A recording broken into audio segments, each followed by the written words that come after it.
بچپن میں ہی اتنی اچھی لگی تھی کہ بچپن میں ہی اپنے بیٹے کے پلوں سے تمہیں باندھ دیا گیا۔ ان کی باتیں وہ سمجھ نہیں پائی۔ آنٹی پلیز آپ میرے ساتھ اس قسم کی باتیں مت کریں، وہ میرے شوہر ہیں تو شوہر ہیں، ہمارا نکاح ہوا ہے، بچپن سے میں یہ بات جانتی ہوں۔ مجھے تو لگتا ہے ابھی بھی تمہارا بچپن ہی چل رہا ہے۔ غصے میں اس کے قریب آئیں۔ اگلی بات جو انہوں نے بولی وہ سن کے اس کے چہرے پر ہوائیاں اڑنے لگی۔ شے آپ کیا کہہ رہی ہیں؟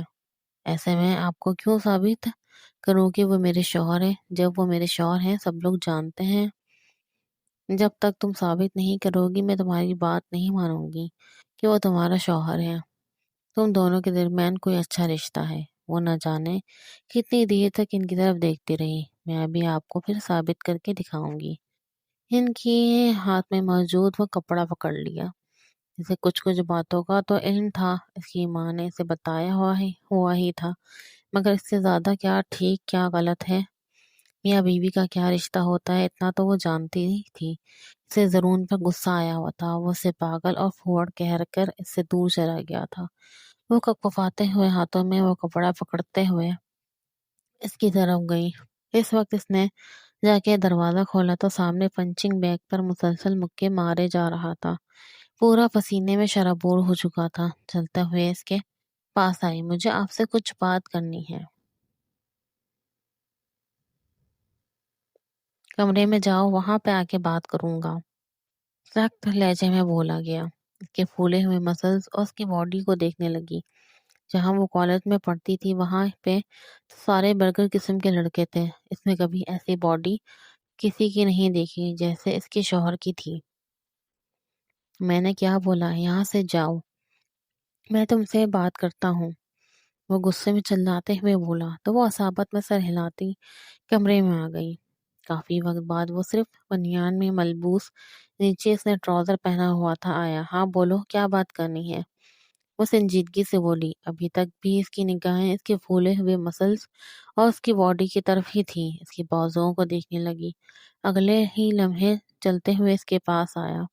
آپ کی ماں نے بولا ہے کہ وہ آپ کے اور میرے رشتے کا ثبوت چاہتی ہے۔ ہم دونوں کے درمیان کوئی رشتہ ہے۔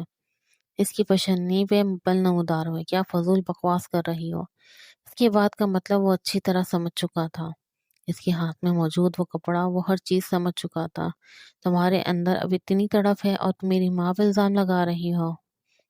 میری ماں پاگل ہے جو اپنے بیٹے اور بہو سے ایسے سوال کرے گی؟ دماغ خراب ہو چکا ہے؟ اس کے کندھوں سے پکڑ کے جھنجھوڑتے ہوئے بولا۔ میں جھوٹ نہیں بول رہی، سچ میں آپ کی مما نے ایسے بولا ہے۔ اس کی آواز کب کپا رہی تھی۔ میں اس رشتے کو کبھی قبول نہیں کروں گا، آئی سمجھ میں؟ نہیں مانتا اس بچپن کے نکاح کو۔ بابا کے فورس کرنے پر میں نے تمہیں اپنی زندگی میں قبول کر لیا، تو تم لوگوں کو دکھانا چاہتی ہو کہ تم میری بیوی ہو؟ وہ غصے میں چلاتے ہوئے بولا۔ اس کی بات سن کر وہ سہم گئی۔ مجھے نہیں پتا تھا آپ کی مما کہتی ہیں اگر آپ دونوں کے درمیان کوئی رشتہ۔ خبردار جو تم نے میری مما کا نام لینے کی کوشش کی۔ اب کی بار وہ تھوڑا ڈر گئی تھی جب اس کے منہ پہ ہاتھ رکھتا ہوا اسے پیچھے کی طرف کر گیا۔ وہ رونے لگی، اس کے لب کپ کپانے لگے، اپنے ہاتھ کی انگلیاں چٹکانے لگی۔ وہ حقیقتاً بہت معصوم تھی۔ وہ شاور لینے چلا گیا۔ جب شاور لے کر آیا تو اس کے بال بھیگے ہوئے تھے۔ ابھی تک وہ بیڈ کے پاس نیچے گھٹنوں کی گرد بازو لپیٹے رو رہی تھی۔ کس بات کا سوگ منایا جا رہا ہے؟ وہ غصے میں بولا۔ وہ تو میں جانتا ہوں کہ میں بڑا ہوں، اٹھو نیچے سے اور سو جاؤ۔ مجھے نیند نہیں آ رہی، نہ مجھے آپ کے ساتھ سونا ہے۔ میں جا رہی ہوں بابا جان کے کمرے میں۔ پاگل ہو گئی ہو؟ اب تم میری بیوی ہو، کمرے میں کیا لینے جانا ہے؟ مجھے اپنے ماما بابا کے پاس جانا ہے۔ میں یہاں سے جاؤں گی، ان کے پاس چلی جاؤں گی، اللہ جی کے پاس چلی جاؤں گی، مجھے آپ کے پاس نہیں رہنا۔ میری مما کہتی تھی چلاک لوگ دوسروں کو تکلیف دیتے ہیں، وہ خود کبھی خوش نہیں رہتے۔ آپ کی مما کبھی خوش نہیں ہوں گی۔ میں جب سے آئی ہوں وہ مجھے ڈانٹتی ہیں اور مجھے تکلیف دیتی ہیں۔ وہ کپ کپاتی ہوئی آواز میں بولی۔ تم واقعی میں اتنی چھوٹی معصوم سی بچی ہو یا بننے کی کوشش کر رہی ہو؟ مجھے تو لگتا ہے اچھی خاصی سمجھدار ہو، بس ڈھونگ رچاتی ہو۔ وہ دوسری طرف جا کے سونے کے لیے لیٹ گیا، اس بات سے انجان کہ وہ لڑکی کس قدر حساس تھی، کس قدر کمزور دل تھا۔ اس کی باتوں نے کتنا اس کے دل پر اثر ڈالا، وہ کچھ بھی نہیں جانتا تھا۔ صبح کمرے میں آنے والی عجیب طرح کی آوازوں سے زرون کی آنکھ کھولی۔ اپنے سر پہ اس نے تکیہ رکھ لیا۔ سونے دو، وہ چلایا۔ اس نے سر سے تکیہ اٹھا کے چلتی ہوئی ٹی وی کو دیکھا جہاں پہ کارٹون لگے تھے۔ دیکھا تو کمرے کے درمیان موجود وہ ہے اور وہ انجوائے کر رہی ہے کارٹون دیکھتے ہوئے۔ رات تک جو رو رہی تھی، اسے اپنا حق مانگ رہی تھی، اب وہی لڑکی کارٹون دیکھ رہی تھی۔ وہ کہیں سے بھی ایک میچور لڑکی نہیں لگ رہی تھی۔ پاگل ہو گئی ہو کیا؟ یہ ایلسیڈی یہ اس نے غصے میں تمہارے دیکھنے کی عمر ہے؟ وہ کارٹون جو دیکھ رہی ہو کیوں بند کیے ہیں؟ مجھے دیکھنے دیں۔ وہ رونے لگی اور ایک لمحہ لگا تھا اس کی آنکھیں نمکین پانیوں سے بھر گئی۔ تم پاگل ہو کیا؟ اس کے کندھوں سے پکڑ کے غصے میں سے جھنجھوڑتے ہوئے بولا۔ مجھے میچور لڑکیاں پسند ہیں، سمجھدار لڑکیاں پسند ہیں، ایسے بچوں جیسی حرکتیں کرنے والی لڑکیاں نہیں پسند۔ تمہیں اس بات کی سمجھ کیوں نہیں آتی؟ کندھوں سے پکڑ کے اسے جھنجھوڑ کر رکھ دیا۔ وہ منہ پھلاتے ہوئے اس کی طرف دیکھنے لگی۔ اس وجہ بچپن سے عادت ہی نہیں تھی، نہ کبھی اس کے ساتھ کسی نے ایسے بات کی تھی۔ وہ تو اسے میچور کرنے پر تلا ہوا تھا۔ کمرے سے باہر چلا گیا، سیدھا اسٹڈی روم کی طرف گیا۔ روم کو اس نے لاک کیا ہوا تھا۔ اس کا جی چاہ رہا تھا سارا دن سویا رہے، مگر صبح صبح اس لڑکی نے اس کی نیند خراب کر دی تھی۔ کیا ہو گیا ہے بیٹا؟ یہاں پہ صبح صبح بیٹھ کے سگریٹ کیوں پی رہے ہو؟ اپنی بابا کی بات سن کر اس نے ایک دم سگریٹ سے کو دور پھینکا۔ غصے میں وقار صاحب کی طرف دیکھنے لگا۔ بابا جان، آپ کو پتا ہے وہ کس قدر پاگل اور بیوقوف لڑکی ہے؟ ایک تو اتنی کم عمر ہے، آپ نے مجھ سے باندھ دیا ہے۔ صبح صبح کارٹون لگا کے بیٹھی ہوئی تھی، نیند بھی میری خراب کر دی۔ بابا جان، اسے اس طرح عقل نہیں، میں اسے اپنے کمرے میں نہیں رکھ سکتا، وہ سنجیدگی سے اپنے بابا سے کہنے لگا۔ وقار صاحب نے اسے کرسی پہ بٹھایا اور اس کے سامنے بیٹھ گئے۔ دیکھو بیٹا، وہ واقعی میں اپنے ماں باپ کی بہت زیادہ لاڈلی تھی۔ ان کا کوئی اور بچہ نہیں تھا، کوئی اور اولاد نہیں تھی۔ اس کے ماں باپ اسے ایسے رکھتے تھے جیسے وہ کوئی 5 سال کی ننھی سی گڑیا ہو۔ تم لوگ نہیں جانتے تھے، لیکن میں وہاں پہ جاتا تھا۔ میں نے دیکھا ہے جیسے وہ اسے ٹریٹ کرتے تھے۔ اسے وقت لگے گا میچور ہونے میں۔ بچوں جیسے ہی تم اسے پیار سے محبت سے رکھو، آہستہ آہستہ خود ٹھیک ہو جائے گی۔ او کم آن بابا، میں یہاں بچے پالنے کے لیے رہ گیا ہوں؟ جب میں اسے بچوں کی طرح رکھوں، میرا بزنس ہے، مجھے وہ دیکھنا ہے۔ مجھ سے یہ سب چونچلے نہیں اٹھائے جاتے۔ پلیز اس کا کمرہ مجھ سے الگ کریں۔ میں اپنے کمرے میں اسے نہیں رکھ سکتا، وہ سنجیدگی سے بولا۔ اس کے بابا جان نے افسوس بھری نگاہوں سے اسے دیکھا۔ کاش بیٹا تم سمجھ جاتے۔ کچھ دن تک اسے اپنے کمرے میں رکھو، اگر وہ نہیں سمجھتی، وہ ایسے ہی حرکتیں کرتی ہے تو پھر ٹھیک ہے۔ جب تک وہ صحیح میچور نہیں ہو جاتی، میں اس کے لیے ایک الگ سے کمرہ سیٹ کروا دوں گا۔ شکریہ بابا جان، مجھے نہیں امید کہ وہ 2 دن میں ٹھیک ہو سکے گی۔ شاید نہیں، اس نے سنجیدگی سے کہا اور اپنی بابا کی طرف دیکھا۔ وہ اس کی بے حسی میں نفی پر سر ہلانے لگے۔ وہ اٹھ کے کمرے سے باہر چلا گیا۔ پیچھے سے زبیدہ بیگم آئی۔ زرون صحیح تو کہتا ہے، اسے کسی میچور لڑکی کی ضرورت ہے۔ آپ کو پتا ہے، وہ تنخواہ ہارا جب آتا ہے آفس سے تو کوئی اس کے لیے کھانا بنا کے لے جائے، کوئی اس کے کام کرے اپنے ہاتھوں سے۔ ویسے بیوی چاہتا تھا، لیکن آپ نے بچوں کی ذہن والی لڑکی اس کے پلوں سے باندھ دی۔ زبیدہ، تم تو جانتی ہو وہ بچپن سے ہی اس کی منقوہ ہے۔ اوہو، کچھ نہیں جانتی، نہ میں بچپن کے ان رشتوں کو مانتی ہوں۔ میں نے ہمیشہ چاہا تھا عروسہ اس گھر کی بہو بنے۔ تمہیں ہر وقت اپنے رشتہ داروں کی پڑی ہوتی ہے۔ میری بھتیجی سے اچھا اس کے لیے کوئی ہو ہی نہیں سکتا۔ جب وہ میچور ہوگی، سمجھدار ہوگی تو بالکل اپنی ماں کی طرح عقل مند ہوگی۔ تم نے دیکھا نہیں تھا کتنی سلجھی ہوئی اس کی ماں تھی؟ اور یہ سن کے زبیدہ بیگم تمک کر بولی، آپ کو تو اپنی بھابھی بھی بڑی عزیز تھی، اور ان کی بہن بھی اس سے زیادہ عزیز تھی۔ یہ سن کر وقار صاحب کے لبوں پر دھیمی سی مسکراہٹ بکھر گئی۔ وہ اپنی بیگم کو بھڑکانے میں کامیاب ہو چکے تھے۔ آج بھی تم جلتی ہو، ہائے وہ میرے دل کی رانی تھی۔ انہوں نے غصے میں ان کی طرف دیکھا۔ ہاں، اپنے اس دل کی رانی کے پاس ہی جائیں۔ خبردار جو آپ نے مجھ سے بات کرنے کی کوشش کی۔ وہ غصے میں بولی۔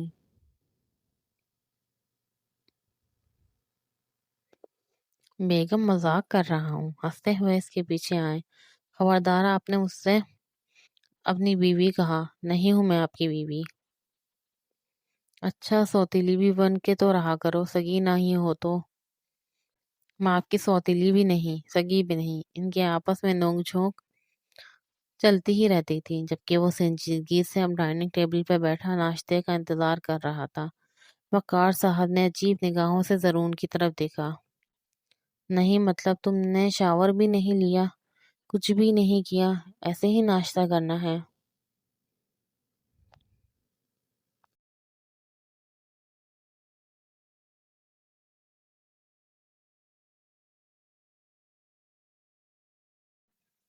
بابا پلیز، میں پہلے ہی بہت زیادہ ڈسٹرب ہوں، میرے ساتھ اس وقت کوئی مذاق نہ کریں۔ دونوں میاں بیوی آپس میں جو بول رہے تھے، مذاق کر رہے تھے، آپ لوگ کریں، مجھ سے دور رہیں۔ وہ سنجیدگی سے بولا۔ اچانک سے اسے اوپر سے چیخنے کی آواز آنے لگی، اور یہ عنایا کی آواز تھی۔ وہ جلدی سے اوپر کی طرف گیا۔ وہ چیخ رہی تھی، اپنی آنکھوں کے سامنے ہاتھ رکھا ہوا تھا۔ عنایا کیا ہوا ہے؟ نہ جانے اس شخص کو کیا ہوا تھا، ایک دم سے اسے اپنے سینے سے لگا گیا۔ وہ نرمی سے پوچھنے لگا، عنایا کیا ہوا ہے؟ وہ وہاں پہ چوہا تھا، صوفے کے پاس چوہا تھا۔ وہ چلاتے ہوئے بولنے لگی، اور یہ دیکھ کر تو زبیدہ بیگم غصے میں کہنے لگی، بس یہی کام باقی تھے۔ سچ میں تایا جان، میں نے خود دیکھا تھا، یہاں پہ اتنا بڑا سا تھا۔ تایا جان مجھے ڈر لگ رہا ہے۔ اور وہ روتے ہوئے بولی، اس لڑکی کو کچھ نہیں ہو سکتا۔ ایک دفعہ پھر سے غصے میں سے ڈانٹ کے چلا گیا۔ وہ صوفے پہ بیٹھی رونے لگی۔ تایا جان مجھے ہمیشہ ایسے ہی غصے میں ڈانٹتے رہتے ہیں، آپ نے بولا تھا مجھے کہ یہ مجھے نہیں ڈانٹیں گے۔ ان کی بات سن کر وہ کہنے لگی، ہاں کبھی کبھی غصہ آ جاتا ہے نا، ڈانٹ دیتا ہے، پریشان مت ہو، مزید نہیں ڈانٹے گا تمہیں۔ تایا جان نے اسے محبت سے کہا تو وہ صحابت میں سر ہلا گئی۔ وہ زیادہ باتوں کو دل میں نہیں لیتی تھی، تھوڑی دیر بعد ہی اپنی باتیں بھول جاتی تھی کہ کس نے کیا بولا۔ بس بچوں کی طرح بہیو کرتی تھی۔ آدھی رات کو وہ لیپ ٹاپ میں لگا کچھ کام کر رہا تھا جب وہ چلتے ہوئے اس کے پاس آ گئی۔ اب بس اس کے چہرے کو یا ٹیک لگا کے دیکھنے لگی۔ کیا ہو گیا، ایسے کیا دیکھ رہی ہو مجھے؟ وہ سنجیدگی سے بولا۔ آپ میرے شوہر ہیں نا؟ وہ ثابت میں سر ہلانے لگا۔ ہاں شوہر ہوں تمہارا، ہماری شادی ہوئی ہے نا؟ وہ اس بات میں سر ہلانے لگا۔ اس کی باتیں سن کر وہ شخص کو گفت میں مبتلا ہونے لگا۔ وہ ایسے ہی سفت و فضول سوال و جواب کر رہی تھی۔ ٹھیک ہے، پھر آپ مجھے ہنی مون پہ کیوں نہیں لے کے گئے؟ آپ مجھے ہنی مون پہ لے کے جائیں گے نا؟ اس کی بات سن کر وہ غصے میں کہنے لگا، دیکھو فضول قسم کی باتوں یا فضول قسم کے کاموں کے لیے میرے پاس کوئی وقت نہیں، پلیز یہاں سے چلی جاؤ۔ خونخوار نگاہوں سے دیکھتے ہوئے کہا تو وہ نفی میں سر ہلانے لگی۔ نہیں، مجھے یہاں سے نہیں جانا، پہلے بتایا آپ مجھے کب ہنی مون پہ لے کے جا رہے ہیں؟ میں نہیں لے کے جاؤں گا، وہ غصے میں بولا تو اس کے بازو پکڑتے ہوئے اس کے کندھے سے لپٹ گئے۔ لیکن مجھے جانا ہے نا، پلیز آپ مجھے لے کر جائیں، وہ مسکراتے ہوئے بولی تھی۔ میں آپ کی اچھی بیوی بن کے رہوں گی نا، میں پھر آپ کو تنگ بھی نہیں کروں گی۔ وہ عجیب ہی بچوں کی طرح بہیو کر رہی تھی۔ اس کے کندھوں سے پکڑ کے اسے جھنجھوڑنے لگا۔ دیکھو میں نے تمہیں کتنی دفعہ بولا ہے کہ مجھے میچور لڑکیاں پسند ہیں، مجھے یہ بچوں جیسی، خدا کے لیے بچوں جیسی حرکتیں بند کر دو۔ خبردار جو آج کے بعد تم نے یہ بچوں جیسی حرکتیں کی۔ اور وہ خاموش ہو گئی، بیڈ پہ سونے کے لیے لیٹ گئی۔ اس کی یہ بچوں جیسی ناراضگی بھی اسے بڑی لگتی تھی۔ ناشتہ کر کے بھی وہ کھلکھلاتی ہوئی واپس کمرے میں آ گئی۔ وہ کمرے میں داخل ہوا تو بولا، ناراض ہوں مجھ سے؟ نہ جانے کیوں اس نے یہ بات پوچھ لی، مگر وہ کچھ بولی نہیں۔ میں نے پوچھا ہے ناراض ہوں؟ وہ ثابت میں سر ہلانے لگی۔ مطلب ٹھیک ہے، پھر ہم لوگ ہنی مون پہ نہیں جاتے۔ تم ناراض ہو مجھ سے؟ اس کی بات سن کے وہ ایک دم سے اس کی طرف دیکھنے لگی۔ آپ نے کیا کہا؟ وہ کہنے لگا، نہیں نہیں، پہلے سوچا تھا کہ لے جاؤں گا، لیکن اب نہیں لے کے جانا، تم نے بولا ہے نا کہ وہ تم مجھ سے ناراض ہو۔ نہیں نہیں، مجھے جانا ہے، مجھے جانا ہے، وہ ہنستے ہوئے بولی۔ مسکرانے لگی تھی۔ میں آپ سے بالکل بھی ناراض نہیں ہوں، اب آپ مجھے لے کے جائیں۔ چلو تم نے بتا دیا کہ تم ناراض نہیں ہو، تو ہنی مون پہ لے کے جا کے کیا کرنا ہے؟ میں نے تو منانے کے لیے لے کے جانا لگا تھا۔ نہیں نہیں، میں آپ سے ناراض ہوں۔ آپ کی بار وہ پھر سے اس کے ساتھ بچوں جیسا بہیو کر رہا تھا خود بھی۔ اگلے ہی لمحے کہنے لگا، ٹھیک ہے، پھر اپنا بیگ پیک کر لو، آج شام کو ہمیں نکلنا ہے، کہاں لے کے جائیں گے مجھے؟ وہ مسکراتے ہوئے پوچھنے لگی، کہیں تو لے کے جانا ہوگا نا، پھر بھی مجھے بتائیں نا۔